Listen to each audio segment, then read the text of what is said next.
여러분 스프링벅 현상 들어보셨죠?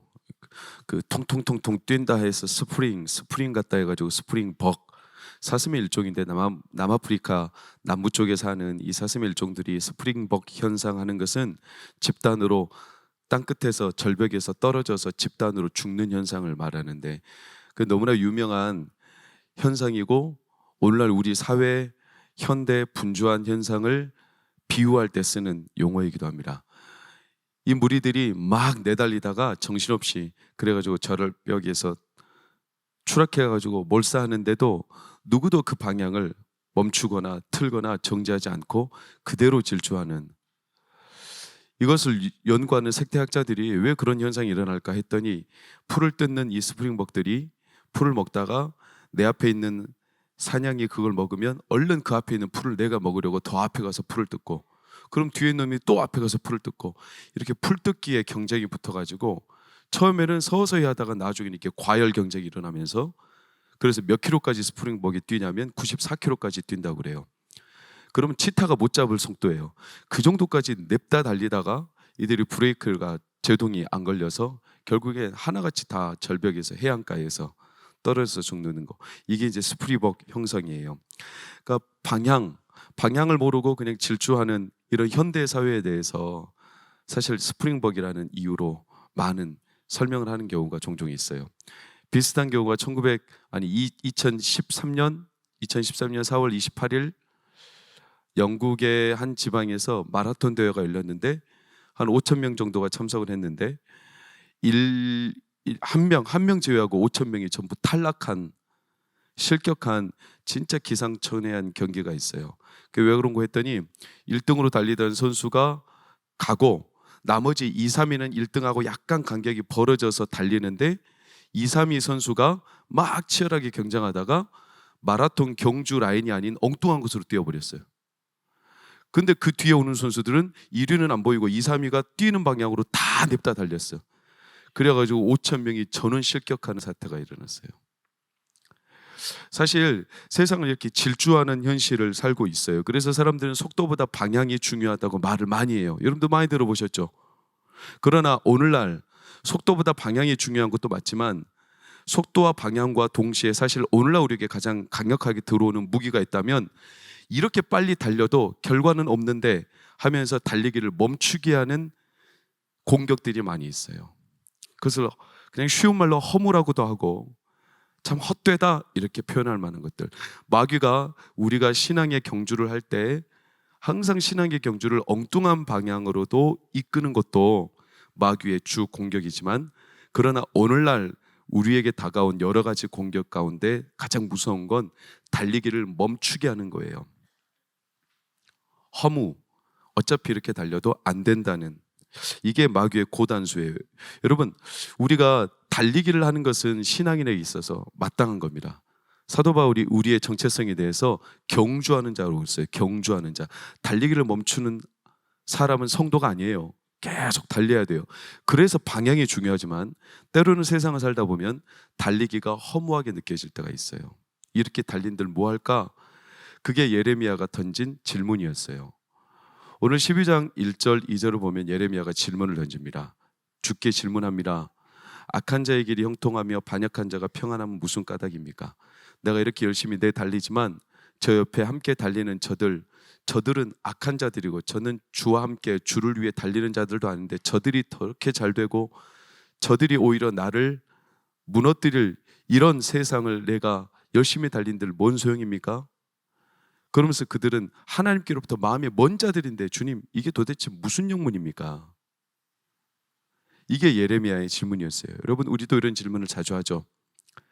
그 사람들은 예레미야의 입장에서 보면 11장 21절에 아나도 사람들을 대표적으로 들 수 있어요. 아나도 사람들은 예레미야가 주의 일을 위해서 애쓸 때마다 항상 옆에서 예레미야를 위협했어요. 너는 여호와의 이름으로 예언하지 말라. 두렵건대 우리의 손에 죽을까 한다. 예레미야가 열심히 내면 낼수록 더 위협했어요. 예레미야가 내어 달리려고 하면 할수록 더 브레이크를 걸고 제동을 걸고 거기서 멈추지 않고 더 죽이려고 닭달같이 예레미야를 노려보고 비방하고 예레미야를 심지어 물리적으로 위협도 하고, 그러니 예레미야가 질문이 들었고 더 나아가 하나님 앞에 내가 이렇게 달린들 무슨 소용인가? 라는 자괴감에 빠졌어요. 하나님께서 알아서 처리해 주셔야 될 문제를 저런 사람들 하나님이 알아서 처리해 주시면 얼마나 좋겠어요? 그러기를 바라죠. 근데 하나님이 답이 없으세요. 그 상황은 좋아지지 않습니다. 속상하죠. 그래서 우리도 이런 기도를 하나님 앞에 이런 마음의 자괴감을 호소할 때가 우리 가운데 제법 많을 겁니다. 기도하는데 당연히 응답이 돼야 되는데 안 되는 것들은 대표적인 성도들의 자괴감이고, 하나님 왜 저만 그럽니까? 왜 우리 가정만 자꾸 이런 일이 벌어납니까? 왜 내 자녀는 이렇습니까? 왜 항상 내 삶은 이렇게 문제들이 끊이지 않을까요? 내가 이렇게 열심히 한다고 뭔 소용일까요?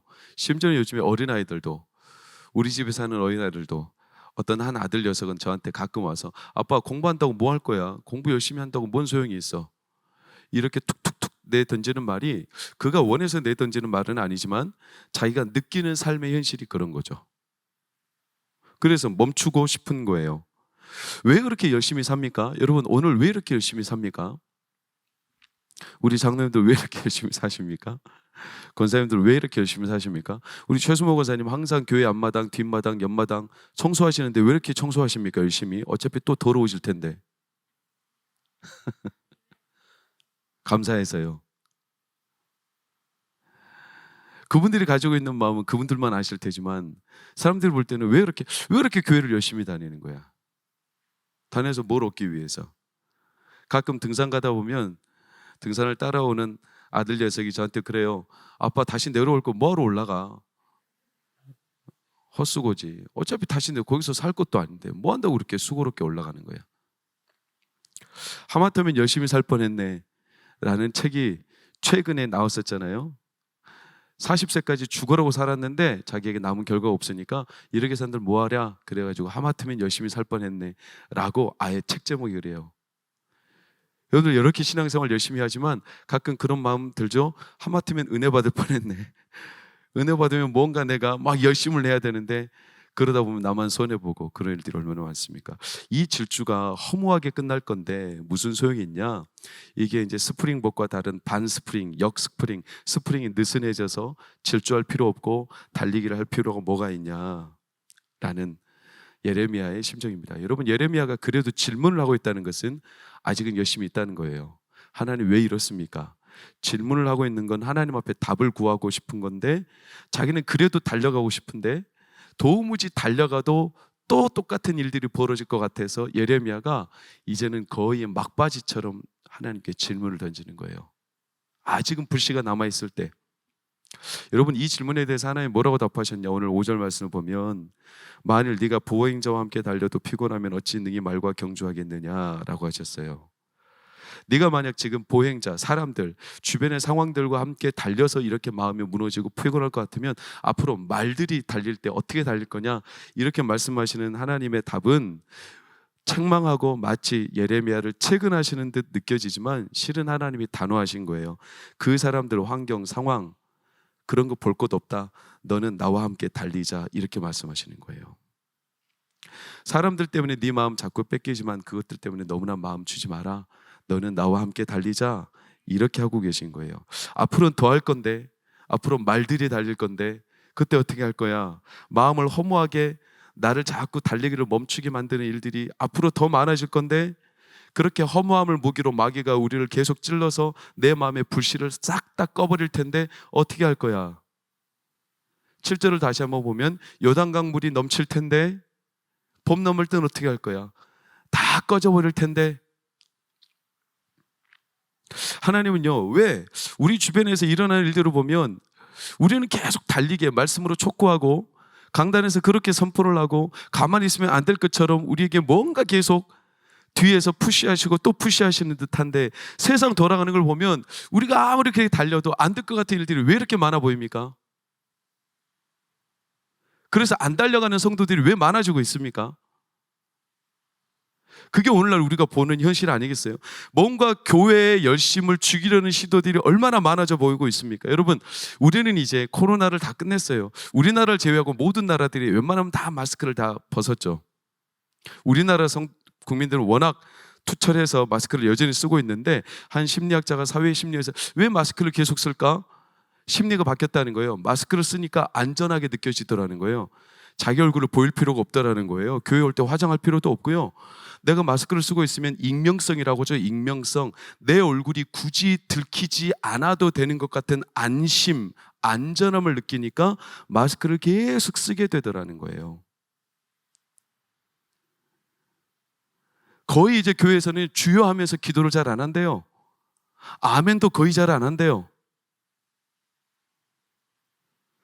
언젠가부터 우리가 이미 오래오래 말을 했지만 서서히 이렇게 조금 오밀조밀 어느샌가 뭔가 모르게 우리가 달려가고 있는 속도가 지금 느려지고 있다는 생각 들지 않습니까?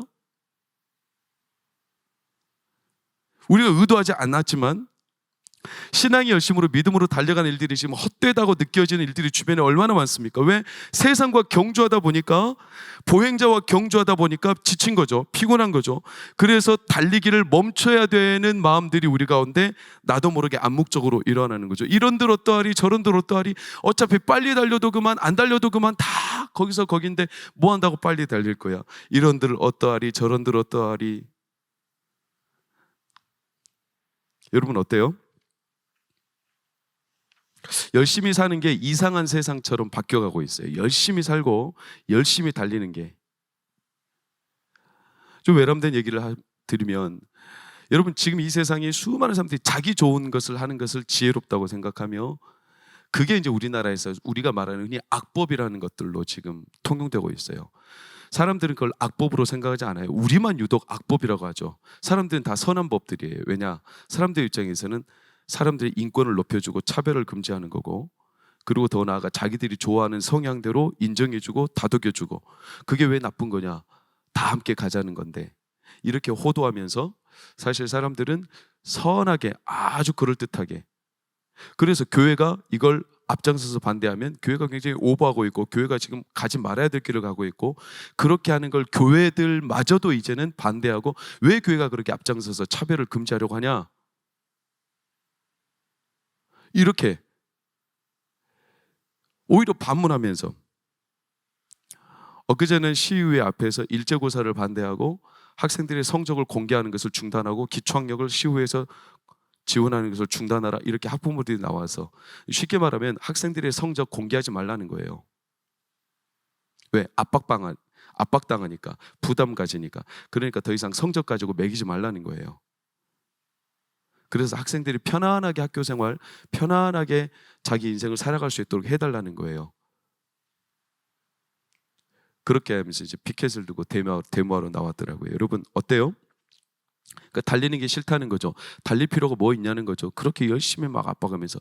여러분 차라리 그럴 것 같으면 학교를 폐지하죠. 그냥 학교를 없애버리고 그냥 다 알아서 그냥 집에서 지내고 이렇게 살면 되지 않겠습니까?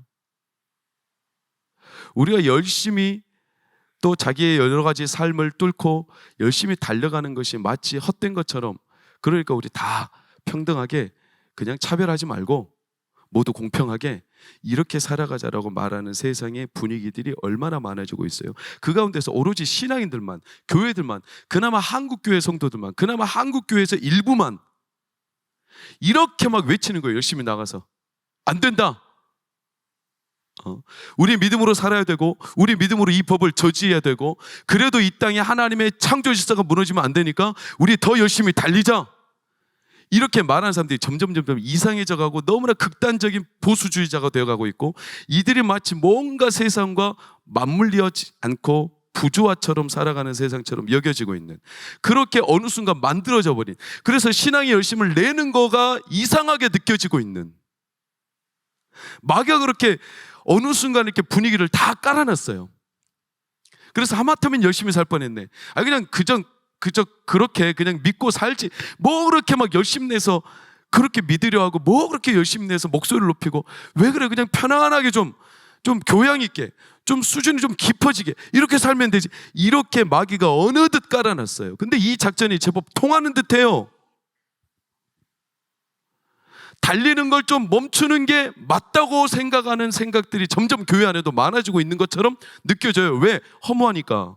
허무하니까. 엘리야가 무너졌던 때는 언제 무너졌냐? 너무나 당연하게 엘리야는 자기는 열심히 내달렸는데 이세벨이 하나도 안 바뀌고 오히려 자기를 죽이겠다고 덤비니까 마음이 확 무너진 거 아니겠어요? 그러니까 자기 열심이 특심이라고 말하잖아요. 특심이었다. 그런데 뭔 소용이냐? 이 반문인 거죠.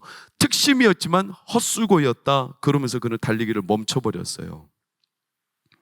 여러분, 우리나라 불과 20년 전만 해도 30년 전만 해도 여의도 광장 같은 데서 얼마나 경배와 찬양이고 막 하나님을 예배하는 일들이 얼마나 뜨겁게 있었습니까?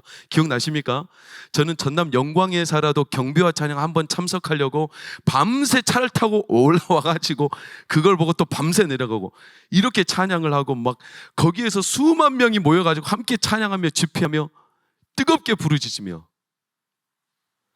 제가 드럼을 치게 된 계기가, 지금은 이제 드럼을 안 치지만 드럼을 치게 된 계기가 뭐냐면 그 온누리 경배와 찬양에서 드럼을 쳤던 분 때문에 제가 드럼을 쳤어요. 그분은 드럼의 듣자도 모르는 사람이고 악기를 배워본 적도 없는 사람인데 하나님을 찬양하고 싶은 마음이 굴뚝같이 일어나가지고 어느 날부터 혼자 막 찬양을 하려고 온누리 교회에서 함께 찬양을 하며 헌신하고 봉사하는데, 그 교회에서 이 성도의 헌신을 알고 드럼을 이분에게 맡긴 거예요. 그때부터 혼자 막 독하게 가지고 드럼을 치는데 그분의 드럼 치는 연주하는 찬양하는 모습, 막 찬양하면서 혼자 손 들고 뜨겁게 하는 모습이 얼마나 제게 강렬한 인상으로 남았든지 그때부터 제가 드럼을 치기 시작했거든요. 그분을 보고 도전을 받고.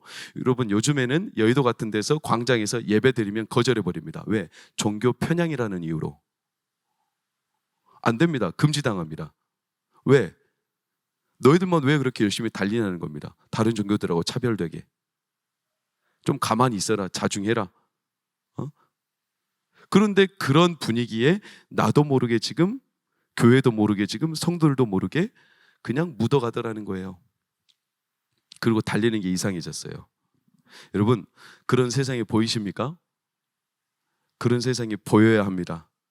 세상이 우리를 지금 피곤하게 만들고, 이렇게 한다고 뭐가 달라지나 그러면서 허무함을 느끼게 만들고, 그래서 더 이상 달려도 필요 없다라는 생각으로 우리를 조정하고 있는 마귀의 이 영적인 분위기를 우리는 느껴야 합니다.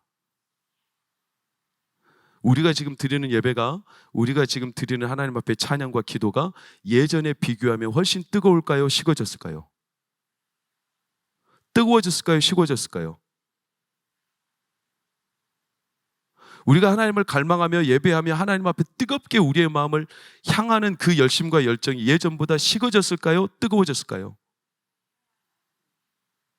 사람마다 다 차이는 있겠지만 한국교회 전반적인 분위기는 식어졌습니다. 근데 그걸 더 큰 문제는 그게 지금 정상인 것처럼 생각하고 있다는 겁니다. 여러분, 저는 앞에서 지금 설교하기 때문에 제가 이렇게 말하지만 저도 마찬가지입니다. 저도 똑같습니다. 하나님은 예레미야가 하나님 이렇게 한들 뭔 소용입니까? 저 그만 달리고 싶습니다. 네가 보행자와 함께 달려도 피곤하면 앞으로 말과 함께 어떻게 경주할 거냐? 자꾸 상황과 사람과 형편과 상황 때문에 네가 함께 달리는 게 아니라 너는 나와 함께 달리자. 이게 예레미야를 향한 하나님의 말씀이었어요. 왜 예레미야로 하여금 계속 달리게 할까요? 아니, 선지자가 예레미야 한 명뿐입니까? 근데 왜 예레미야만 가슴만 계속 뜨겁게 할까요? 거짓 선지자들을 그렇게 즐비하고 그들 좀 깨우쳐 주시지, 좀 함께 가면 얼마나 좋아요. 그런데 지금 하나님은 진짜 하나님의 중심으로 뜨거운 하나님과의 마음을 함께하여 달려갈 선지자가 필요한 거죠. 그를 지금 부르시고 달려가게 하시는 거예요. 왜 그를 계속 달려가게 하시냐? 이유는 너무나 단순하고 너무나 하나님의 입장에서는 우리를 향한 선명한 기준인데, 그게 뭐냐면 그래야 예레미야가 안 죽어요. 여러분, 교회는 달려가야 안 죽습니다. 성도는요, 달려가야 안 죽는 거예요. 우리 몸의 온도가 떨어지면 우리는 죽을 수밖에 없어요. 부서 예배가 온도가 식어요. 부서는 죽는 겁니다. 기도의 인도가, 기도하는 시간이, 주여가 사라지고 아멘이 사라지고 뜨거움이 없고 그냥 막 잠자는 이들이 속수무책으로 늘어나요. 그건 이미 사망의 잠에 빠지고 있는 거예요. 뜨거움이 사라지면 우리의 몸도 죽어요. 몸의 온도가 1도만 떨어져도 암세포가 10배, 20배 늘어나요. 영혼은 더합니다. 영혼이 식어지면 영혼은 죽습니다. 우리의 체온을 올리는 길은 달려가는 것밖에 없어요. 달려가야 사는 거고, 여전히 세상은 느슨하게 느릿느릿하게 왜 너희들만 그렇게 유별나게 하냐 이렇게 말할지라도 우리의 마음을 허무하게 짓밟고 보행자와 함께 달리는 걸 피곤하게 만드는 일들이 그렇게 많을지라도 사랑하는 여러분, 하나님 예레미야가 달려가야 사는 거예요. 그래서 뛰게 하시는 거예요. 예레미야야, 네가 보행자와 함께 달려도 피곤하다면 앞으로 말들과 함께 달릴 때 어떻게 할 거냐? 걸어갈 거냐? 가만히 있을 거냐? 그럼 너 죽는다. 아니다, 나와 함께 달려가자. 달려가야 너도 살고 이 민족도 산다. 그렇게 예레미야를 부르신 거예요. 예레미야라는 이름의 뜻이 여호와께서 세우신다예요. 사람이 세우는 거 아닙니다. 환경이 세우는 거 아닙니다. 주변에 여러 형편이 그를 세우는 게 아닙니다. 하나님이 그를 세우시는 거고 하나님이 그를 새롭게 하시는 겁니다. 내가 너를 세울 거니까 너 나와 함께 달려가자. 이게 예레미야를 하는 하나님의 선포 아닙니까? 여러분, 새는 새다울 때 새다운 거죠. 새가 어떨 때 새다운 건데요? 날아야죠. 새는 날아야죠. 아무리 피곤해도 날아야죠. 새가 다리 가지고 달리면 됩니까? 새가 자기가 발톱 가지고 맹수를 사냥하면 됩니까? 새는 날 때 가장 새다운 거죠. 물고기는 물속에서 헤엄치고 쏜살같이 물속에서 헤엄칠 때 물고기다운 거죠. 여러분, 성도는 하나님의 영광과 주의 말씀과 주와 함께 달릴 때 성도다운 거죠. 그게 성도의 기쁨이죠. 그게 성도의 특권이죠. 성도가 하나님과 달리기를 멈춰버리고 세상과 함께 걸어가며 세상 속에서 그냥 그 속도에 맞춰 같이 느슨하게 이래도 그만 저래도 그만 그렇게 한다면 성도로 부름받은 이유가 어디 있겠습니까? 성도는 달려야 합니다. 주와 함께 달려야 합니다. 여러분, 3.1절 방방곡곡에서 그들이 태극기를 흔들며 달렸어요. 뭐 한다고 달렸어요?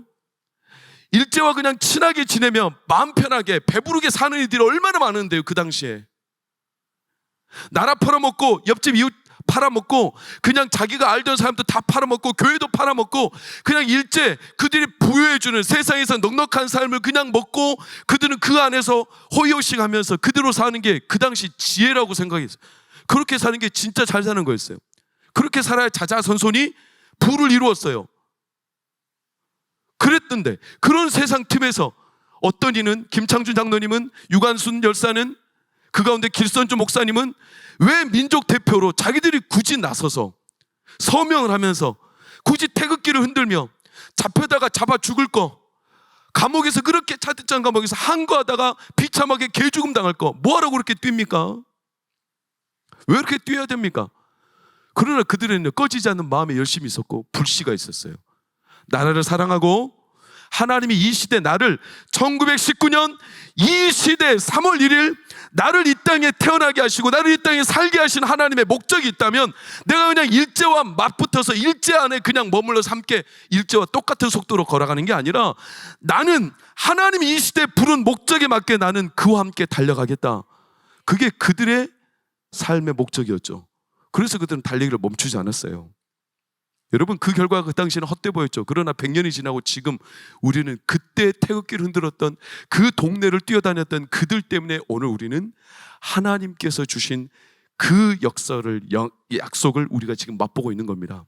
사랑하는 여러분, 지금 미국의 켄터키주의 작은 시골 동네에서 막 부흥이 일어난다고 지금 전 세계적으로 떠들썩해요. 아십니까? 그 작은 시골 교회 6,000명 살아요. 마을에 6,000명. 우리나라 일개 면도 안 돼요. 그 작은 시골 동네, 그 켄터키주 시골. 근데 거기에서 에즈베리 신학교라는 곳이 있는데요. 이 에즈베리 신학교에서는 체프를 드려요.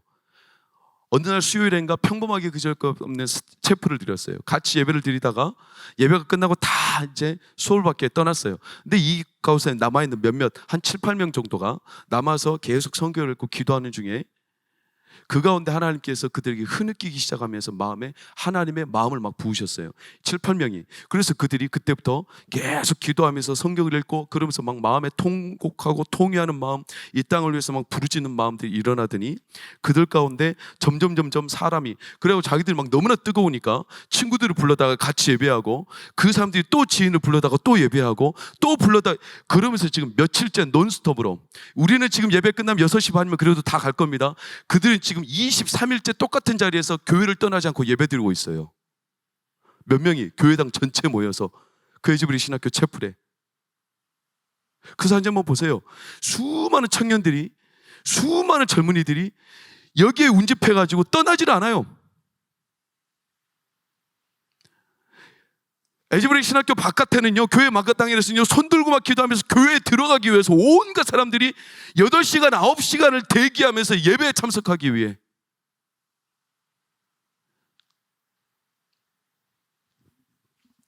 네, 학자들은 말해요. 이게 진짜 하나님 주신 부흥이냐? 그건 너무나 섣부르게 판단할 수 없어요. 그러나 분명한 것은 만약에 그들이 진짜 자기들이 어떤 운동을 하기 위해서 뭔가 자기들이 의도적으로 뭔가를 시작하기 위해서 한 거라면, 인간적인 생각이기 때문에 다 무너지겠지만, 만약에 하나님이 그들에게 마음을 주신 거라면 멈출 수 없을 겁니다. 왜냐? 하나님이 주신 마음은 사람과 비교하여 멈출 수 없기 때문에 그렇습니다. 여러분, 하나님은 오늘날에도 우리와 함께 하시며 우리를 달려가기를 원하십니다. 성령과 함께, 주와 함께. 이 땅에 그 마음을 우리에게 늘 부어주셨고, 지금도 이 땅에 그 마음으로 하나님을 향하여 달려가는 자들이 있다는 사실을 우리는 기억해야 합니다. 여러분, 이날의 3.1절이 오기 전에 이 땅에 복음이 증거됐죠. 그리고 평양에 대부흥운동이 있었죠. 그때 당시 제가 여러 번 말씀드리지만 토마스 선교사는 중국에서 선교사였죠. 그러니 중국에서 24살에 선교의 부름을 받아 중국에서 선교를 하다가 잠시 선교 활동을 하기 위해서 외부 나갔는데 자기 아내와 함께 머물던 이웃집 선교사님이 소천하셨어요. 풍토병으로. 그래서 너무나 충격을 받은 토마스 선교사님의 아내 캐롤라인이 그것 때문에 충격을 받고 막 시름시름 앓았어요. 그래도 괜찮거니 하고 지내는 어느 날, 그래도 병을 잘 호전하며 다스리고 있고 토마스 선교사님 또 나갔어요. 그런데 토마스 선교사님 나간 뒤에 다시 돌아왔을 때 그 집안에는 너무나 큰 끔찍한 일이 벌어졌어요. 그게 뭐냐? 캐롤라인이 자기의 아이는 이미 유산되었고 아이와 함께 싸늘한 시신으로 그 집안에서 죽어있는 걸 발견했어요. 토마스 선교사님은 얼마나 가슴이 무너졌겠어요. 그렇게 열심히 중국 땅을 위해서 달려온 자기의 걸음이 얼마나 헛되게 느껴졌겠어요. 그때 썼던 토마스 선교사님의 선교회를 향한 선교회에 보내는 편지 가운데 이런 내용이 있어요. 하나님, 내가 여기에 왜 왔는지 아시지 않습니까? 중국에 있는 사람들에게 복음을 전하겠다고 고향과 부모를 떠나 이곳까지 왔는데 당신이 내게 한다는 것이 고작 이것입니까? 내 아내와 자식을 데려가는 것이 당신의 뜻입니까? 우리는 우리 아기가 태어나면 선교사로 키우려고 했습니다. 그런데 아이와 아이의 엄마까지 어떻게 데려가실 수 있으십니까? 그러려면 차라리 저도 데려가지 왜 저 혼자만 남겨두셨습니까? 아무 말도 없이 그렇게 있으시지만 말고 뭐라고 말씀 좀 해보세요. 하나님, 당신은 사랑이시라고 하셨잖아요. 그런데 왜 나에게 이런 고통을 주시는 겁니까? 이제 나는 당신이 나를 선교사로 부르신 것인지 확신해지지 않습니다. 이렇게 편지에 자기의 기도문에 글을 썼어요. 그리고 딱 선교 사역을 중단했어요. 더 이상 달려갈 의미가 없죠. 이렇게 열심히 달리는데 무슨 소용이 있겠어요. 그리고 그냥 차라리 옆에 있었던 런던 선교회사를 떠나서 사직서를 하고 중국 해상 무역을 하는 곳에 가서 세관으로 취직을 했어요. 그리고 그냥 세상 사람과 똑같이 살아요. 그게 25살, 6살 때 나이예요. 그럴만하죠. 젊은 날에. 그러다가 우연히 토마스 선교사님 귀에 들려오던 그 세관 활동을 하는데 조선이라는 나라에 대한 정보가 들리기 시작했어요. 조선에서 수많은 기독교도들이 순환을 당하고 있다. 그러면서 조선에 대한 소식이 점점점 그의 마음에 파고들어오면서 이 사람이 자기가 원하지 않게 마음이 다시 막 뜨거워지기 시작했어요. 자기는 원하지 않아요. 다시 달리고 싶지 않아요. 그런데 막 마음이 뜨거워지기 시작했어요. 그래서 어떻게 하냐? 그가 막 뜨거운 마음에 선교의 피가 다시 끓어오르니까 이 피를, 이 뜨거움을 거절할 수 없어서 다시 선교를 하기로 마음먹고 조선으로 오기로 작정을 해요. 그리고 먼저 백령도에 가서 성경을 막 전해요. 동네 사람들한테.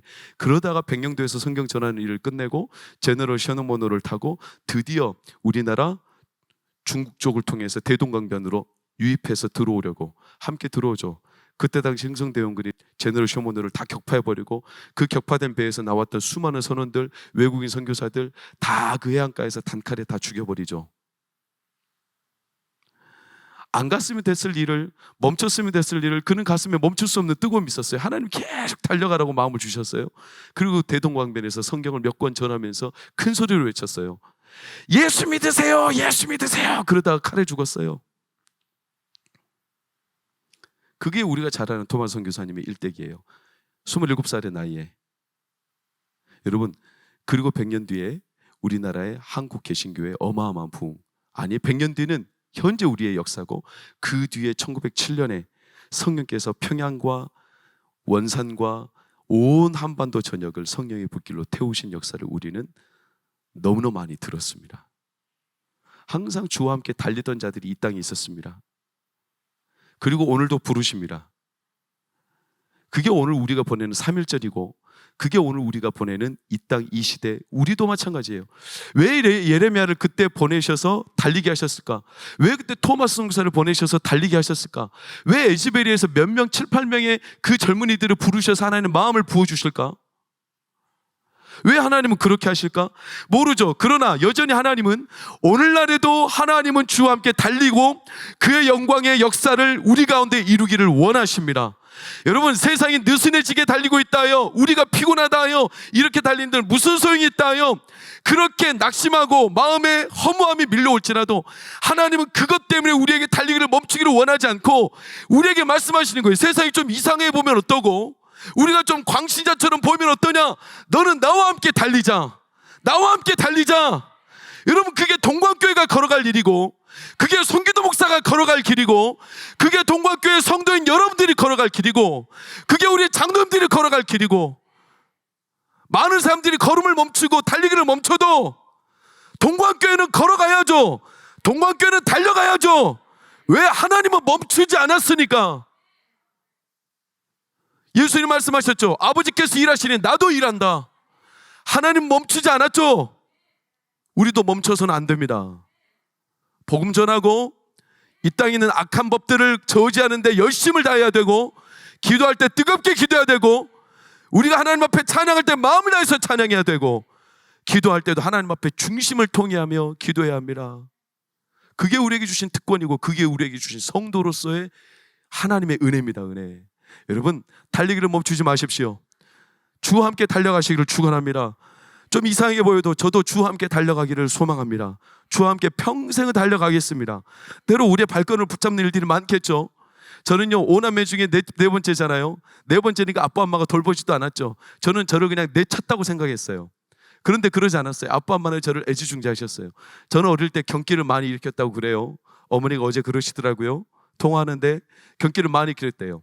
그래서 이제 갓난아이가 막 경기를 일으키니까 엄마 아빠가 그때 당시 무식해서 병원비도 없어서 그 시골 작은 개척교회에 어떤 돈이 있겠어요. 그냥 아기를 데려다가 어떻게 했냐면 병원 어디 의료원도 가지 못하고 동네 그나마 좀 영험한 사람한테 가지도 않다고 강단에 올라와서 강단에다 아기를 올려놓고 아기 살려달라고 그렇게 울부짖으며 기도했다는 거예요. 저를 놓고. 그래가지고 1시간 만에 경기가 깨면 다시 데리고 가고, 경기가 이러면 또 그렇게 산 세월이 지난 80년이에요. 얼마나 수모스러웠겠어요. 얼마나 비참했겠어요. 저희 큰 조카가 태어난 지 1년 만에 간 종양 4기를 걸렸을 때 그 때문에 우리 가정에는 흉흉한 소문이 들었고, 지역에서는요, 우리 집 홍농제일교회, 아버지가 목회하시던 홍농제일교회 가면 다 암 걸린다 이런 소문이 돌았어요. 그래서 홍농제일교회를 사람들이 쉬쉬했어요. 얼마나 가슴이 무너졌겠어요. 하나님, 이래도 달려야 됩니까? 이래도 이 길을 가야 합니까? 하나님, 좀 일을 봐주시면 안 됩니까? 이렇게 간들 내가 무슨, 이런 일들이 얼마나 우리 가정에도 풍비박산처럼 많이 일어났어요. 그런데도 엄마나 아빠는 여전히 달리고 계세요. 여전히. 왜? 그 마음에 하나님 멈추지 않는 마음을 주시는 거예요. 그것은 사람의 힘으로 달려가는 거 아니고 하나님이 우리를 그렇게 부르신 거예요. 그래서 달려가게 하시는 겁니다. 우리가 달려가고 한 시대를 우리의 삶을 다 살아내고 그 뒤에 하나님은 하나님의 영광과 역사를 드러내실 줄 저는 확신합니다. 그런 사랑하는 여러분, 동광교회 성도님들 주의 이름으로 축복합니다. 3월 한 달 동안 하나님 앞에 비록 허무한 여러 가지 삶에 내 발목을 붙잡는 피곤하게 느껴지는 일이 있을지라도 그것 때문에 너무 마음 아파 마음 뺏기지 마시고 주와 함께 달려가시기를 축원합니다. 주와 함께 달려가는 동광교회 되기를 축원합니다. 우리 사랑하는 청년들, 학생들도, 우리 사랑하는 어린 자녀들도 우리 동광교회 안에 하나님께서 어느 누구에게인가 하나님의 마음을 부어주셔서 하나님 그에게 주의 성령을 부어주셔서 어느 누군가로부터 복음이 뜨겁게 부어지고 성령이 부어질 때 그의 옆 사람에게 성령이 똑같이 일어나고 그 옆 사람에게 기도의 부흥이 부어지고 찬양의 부흥이 부어지고, 그래서 동광교회가 점점 뜨거워져서 주와 함께 달려가면서 이 시대, 이 나라, 이 민족, 이 역사, 하나님의 동광교회를 왜 2023년 이곳에 세우셨고 왜 우리를 이곳에 보내셨는지, 하나님, 우리가 주와 함께 달려가겠습니다. 달려갈 때 하나님이 역사하여 주시옵소서. 우리는 주만 보고 달려갈 테니 하나님의 영광을 드러내시옵소서. 이 가슴 뜨거운 일들이 우리 동광교회 안에, 우리 다음 세대와 우리 모든 어른 성도들 안에 가슴 뜨겁게 성령의 불길로 일어나기를 예수 이름으로 축원합니다.